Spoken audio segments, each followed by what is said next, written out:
So I'm Jessica Garson. I'm at Jessica Garson on most platforms on the internet. And I'm also at Jessica Garson at macaw.social. If you're on Mastodon, that's one way of finding me.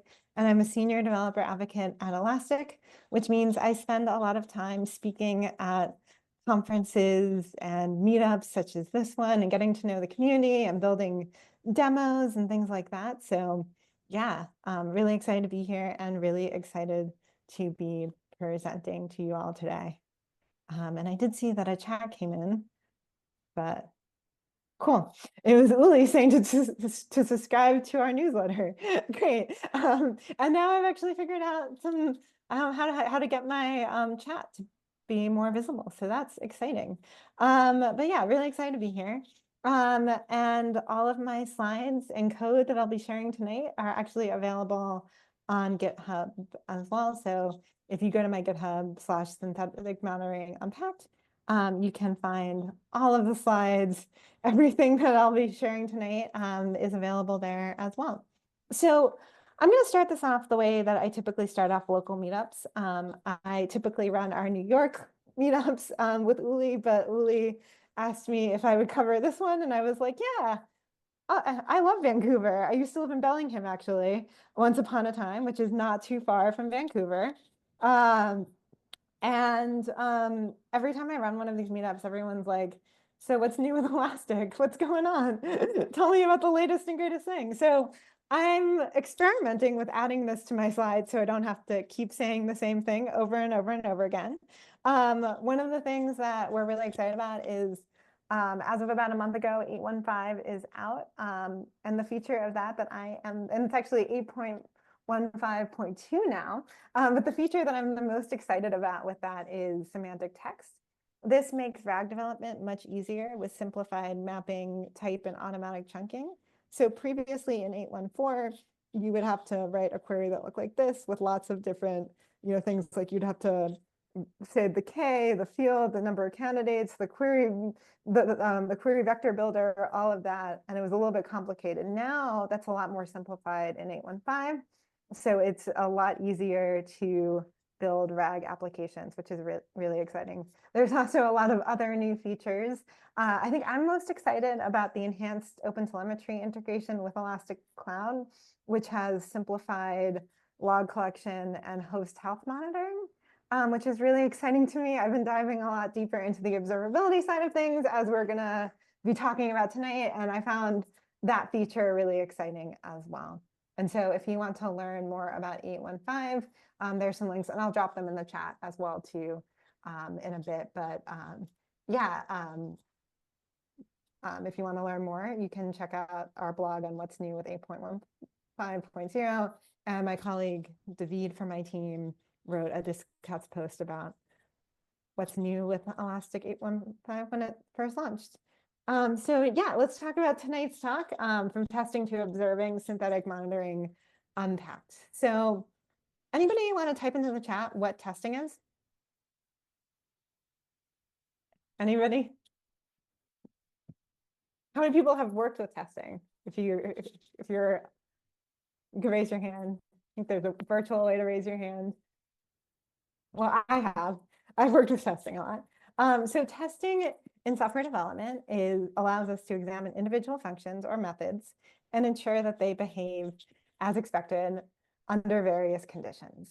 And so I really wanted to start out by showing a very simple example.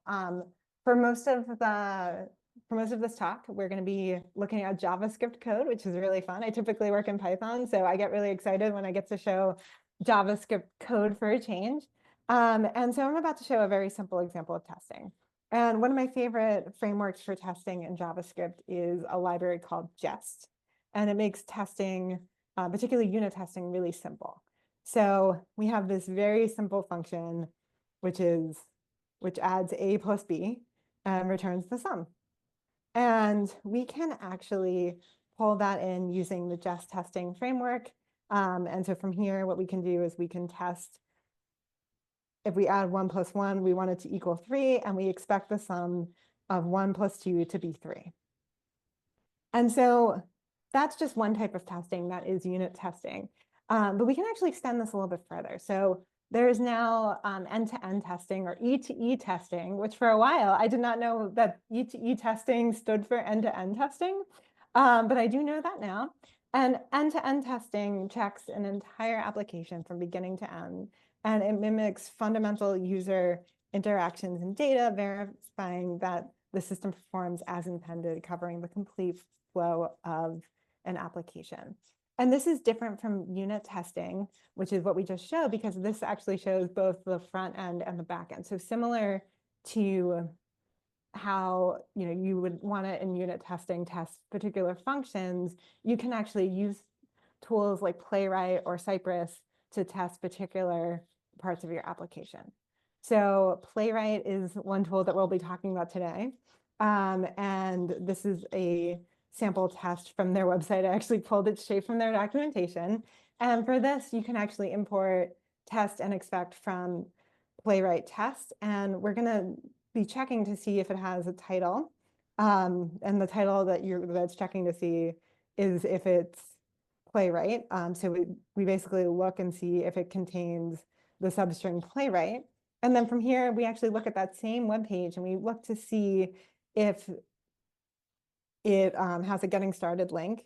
And then from there, we want to make sure that it has the proper role when you click it, and then to make sure that it also has an installation guide as well, which I thought was really cool, to be able to just like test a website in the same way that you can test functions. One thing I also think is particularly cool about testing in this way is that it's gotten a lot easier. When I first started working with end-to-end testing, I used a tool called Selenium, and this is built off of that, but it's kind of a lot easier to work with than it was in the past. So that's something that's really exciting.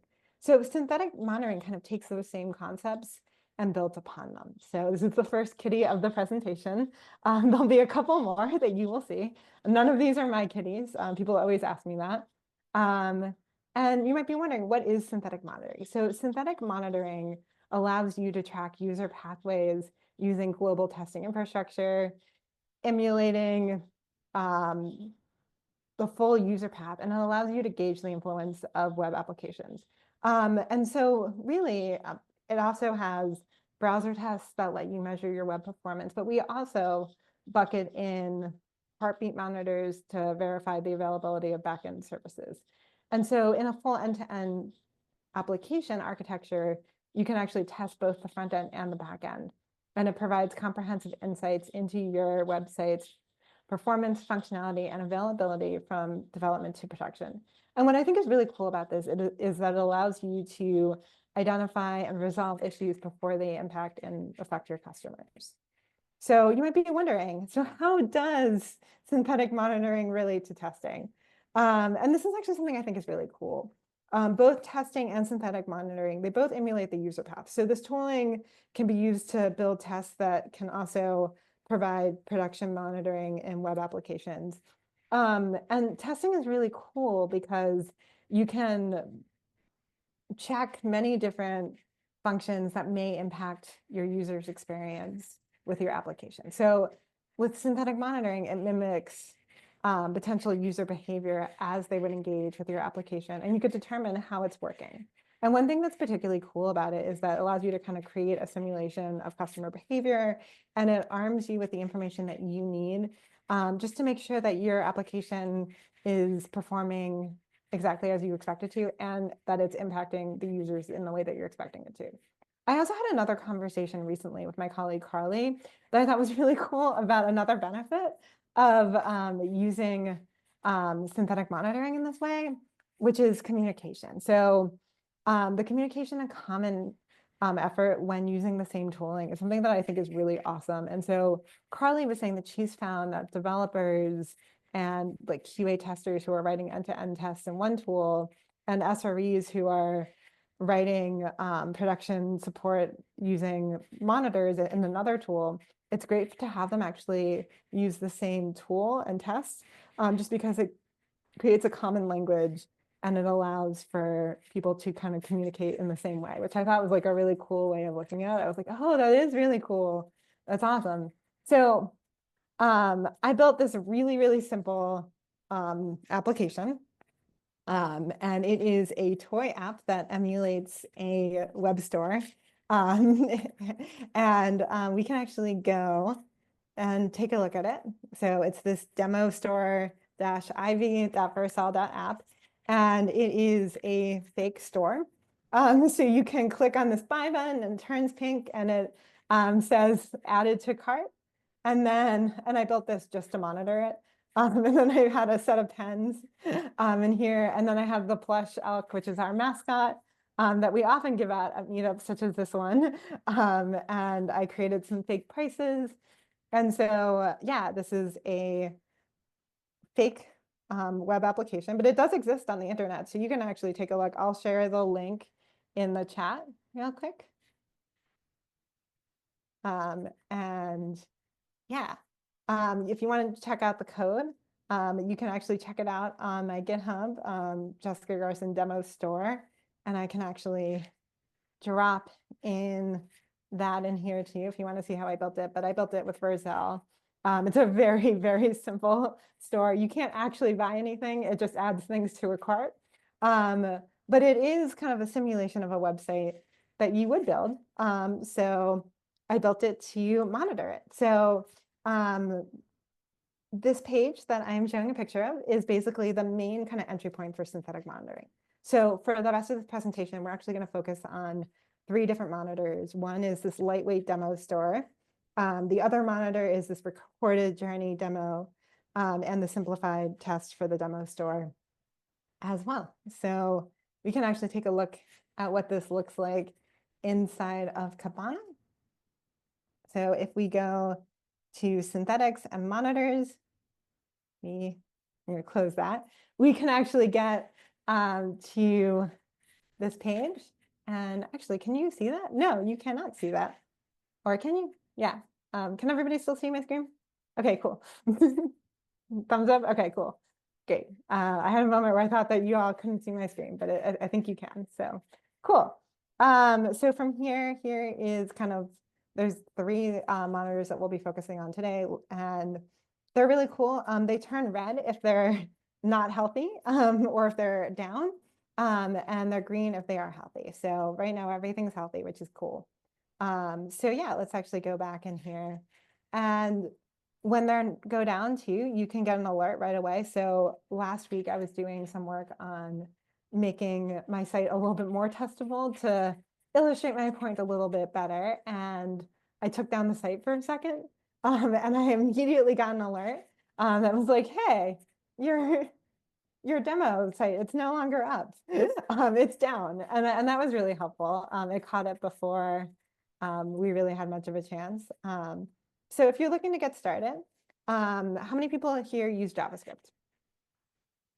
You could type in the chat. Okay, I have one person. I was in your boat, actually. I use it sometimes. It's my second language, so I sometimes use it, sometimes don't. But I found it actually really, really easy to get started. And this was like one of my favorite things I've done here at Elastic with the tool. I just really enjoyed the simplicity of getting started. So the first thing that you will want to do is you can npm install the Elastic Synthetics package. And then from there, to get started with a wizard, you could do npx add Elastic Synthetics init project test.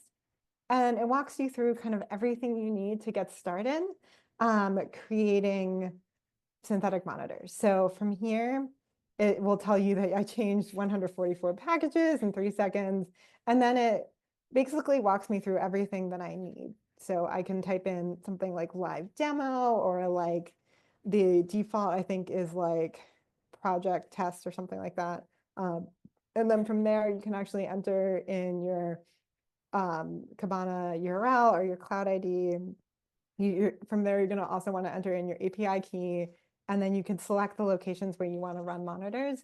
And that might be the region that you're in. It might be a different region, and you can actually select that as well. And then you could select the default schedule for all monitors, and this is in minutes. So I've selected 10 for that. And then I can select the project ID to locally group my monitors as well. And I can actually choose the target Kibana space as well. And then it sets up your package.json file for you, which I thought was really cool. And then from there, it installs the Elastic Synthetics library. And then it tells you what what files that it's changing, which I thought was really cool. So from here, you can actually see that it's creating this synthetics config TypeScript file. It creates an example journey, which I built the journeys I'll be showing, one of the journeys I'll be showing you today off of. It also sets up a lightweight heartbeat monitor for you, an advanced example helpers TypeScript file, and an advanced example journeys TypeScript file as well too. And then it actually has a synthetic YAML file as well and a README, which I thought was pretty cool. And there's a couple of key commands as you're using the wizard to keep in mind. To run tests inside your journeys folder, you would actually do npm run test, and then to push your monitors to Kibana, you can actually do synthetics API key value. That's just your API key, npm run push. And I find that really easy to kind of like make changes just from the command line super easily. And it's kind of just creates this kind of command line tool interface example that I just find really easy to work with.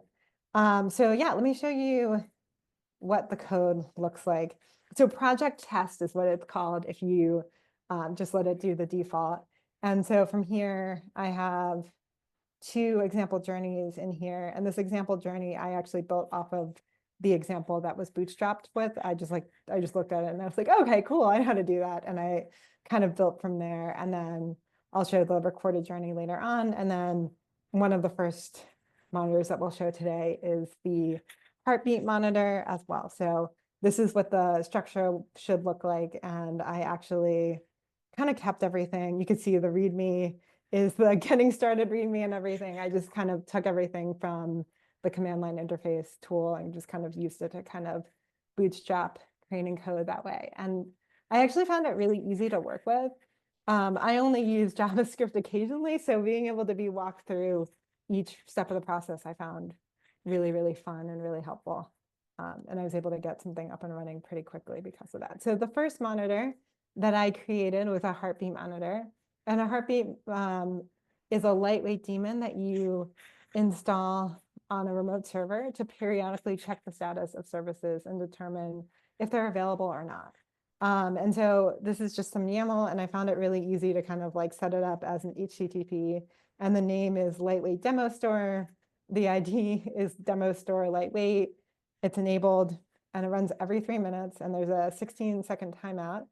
And it just checks my one URL to see if it's up. And we can actually take a look at it in Kibana. So if we click where it says lightweight demo store and we go to the monitor, we can actually take a look at every time it's run, see the last run, and then it just kind of is up or running. And so if I ever change my site or take it down, it will let me know very quickly if it's ever down, which I think is pretty cool.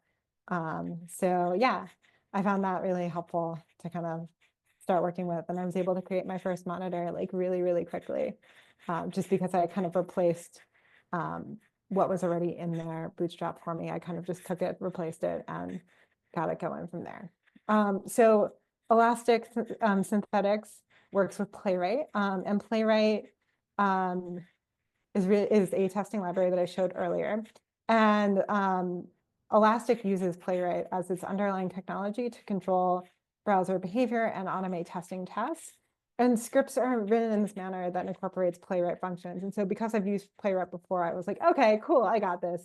And it incorporates Playwright functionality to interact with web pages and handle browser sessions, perform checks on elements. But it also has some additional configurations and monitoring capabilities that are specific to Elastic's observability tools. So it kind of just takes Playwright and extends it a little bit to make it a little bit more Elastic specific. So I can walk through kind of the code that I had written. So this is that TypeScript file. So if we go into my editor and we go to example journey, this is my TypeScript file that I've created, and this is that second monitor.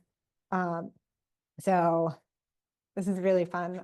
You can actually import the journey, the step, the monitor, and expect from Elastic Synthetics. And then from there, you could call it whatever you want. I just call it simplified test for demo store. And then for my monitor, I'm using the ID demo store check, and it runs every 10 minutes.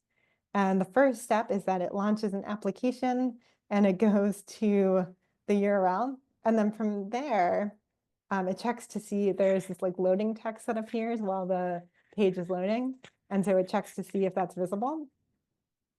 And then the third step is it validates the page content. So it looks to see if there's an H1 header, and then it expects that header to have the header demo store.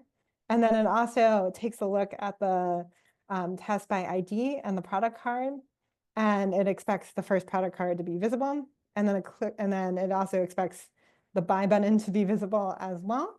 And it takes a picture, which is pretty cool. And then it interacts with the buy button. And one of the things you might have noticed is that the buy button turned pink. So being able to like take a picture of after the click is something that's pretty cool, in my opinion, as well too. So the second step, or I mean, the step of interacting with the buy button, I think this is actually the third step, or fourth step rather. From there, it actually clicks to see if it's added to cart. And then from there, it clicks to see if it checks that it gets the test ID product card first. And then from there, after it's clicked, it takes a screenshot. So you can actually see that it's turned pink. And then there's also the monitor page performance step as well. And this actually tracks things like navigation events, how long it takes to load or navigate between pages, resource loading, the time taken to load each resource, and user interactions and custom timing as well. Yeah, let's run the test. So just to kind of show kind of what everything looks like, it's all here.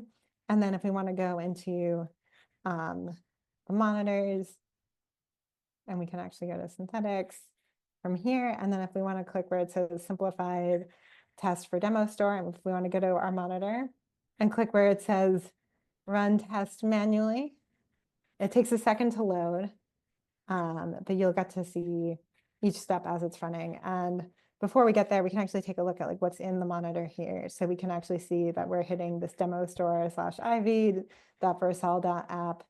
And then from here, you can kind of see that this runs every 10 minutes, just as we specified. And then from here, you can kind of see the median duration, if there's any errors, the duration trends, the status, and you can actually see all of the like duration by step and all of that as well too, and like the last 10 runs with screenshots. So we can actually see now that our tests have run, if we look here, we can actually take a look at the code that's executed, which I think is super cool. So we see this first step that we launched the application, and we see it's completed. We could check for the loading state. So this is that second step, and then validating the page content and all of that. And then from here, we have the interacting with the buy button.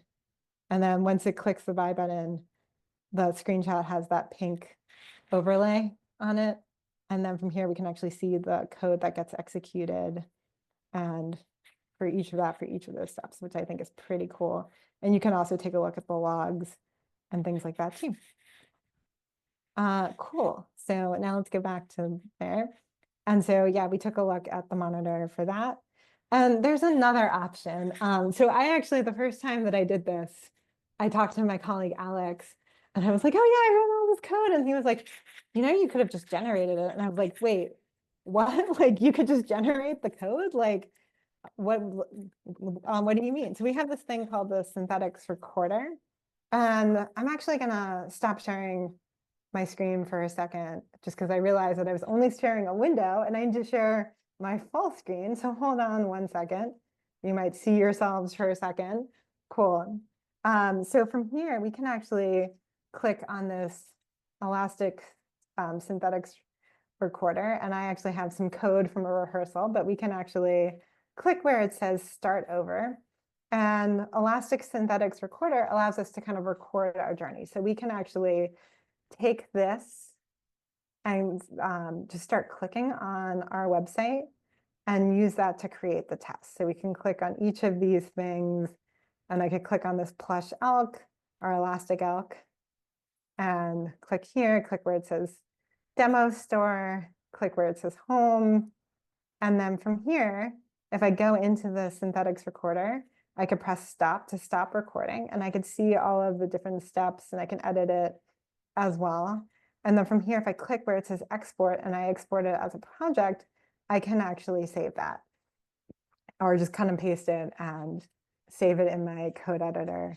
And so that's something that's pretty cool. And I actually made one of my tests that I actually have running, or one of my monitors that I have running, this recorded journey monitor.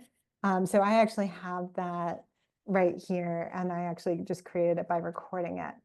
And that's something that's pretty cool, but there are some trade-offs with that approach. But let me just show you where it says recorded journey. This is actually one that I did record while prepping for this presentation. And so that's pretty cool, but there are a couple of trade-offs to that approach. One is that the generated code creates a JavaScript file and not a TypeScript file. And so that's not necessarily a best practice, because one of the things that's really cool about using Playwright in this way is that we get to actually use the benefit of having types to help us test. So that's something that is a little bit of a trade-off. It also, to me, breaks the best practice of isolation. So what you may notice with my code from the recorded journey is that it's all just one step. And I could break it out, but by default, it just kind of creates everything as one big step. And one of the best practices of testing in general is that each function is supposed to be kind of its own thing, and that it's easy to kind of like test one thing at a time that does just one specific thing. And so when everything's all in one, it kind of breaks that best testing practice of isolation. It also could lead to nested locators that are more complicated to read, especially if you haven't added the data test ID attributes to the relevant elements. And then from my perspective, it's just not as much control, and it just feels like a little bit more chaotic than having my code broken down like step by step by step. And there are ways that you can do it with the synthetics recorder as well, but I just find it easier to kind of work with it, just writing my own tests. I don't know, I just really like writing tests. So yeah, so thank you so much for joining today. In short, synthetic monitoring allows us to track user pathways using global testing infrastructure in a similar way that's similar to kind of how you've written tests in the past. And these tests emulate the full user path to gauge the influence of web applications. And both testing and synthetic monitoring, they both emulate the user path. And so this tooling can be used to build tests that also provide production monitoring in web applications, which I think is really cool. And we have some resources to help you get started, and I'll drop all of these in the chat as well. We have some getting started resources. I love our getting started guide for this. I found it to be really helpful, and I really enjoyed working with it. And then my colleague Carly wrote a article, Two Sides of the Same Coin, Unit Testing and Monitoring with Synthetic Monitoring. And that's available on our Elastic Observability Labs blog. And then my same coworker, she actually gave a talk on the subject as well. That's really interesting. So I'll drop all of that in the chat. And yeah, everything that I shared today is on my GitHub, so feel free to take a look at that. And I think I dropped that link in the chat, but I'll do it one more time as well. Let me actually just hold on one second. Yeah, cool. Or I'll just drop it in the chat in a minute. And yeah, if anybody has any questions, I would love to hear them. Thanks, everybody. And I'll drop some links in the chat too. I'm going to stop sharing my screen for a second. But if anybody has questions, there's not that many of us, so feel free to just go off mute and ask me any questions. But thanks to you all for hearing me rant about synthetic monitoring for a little bit. Really appreciate you all.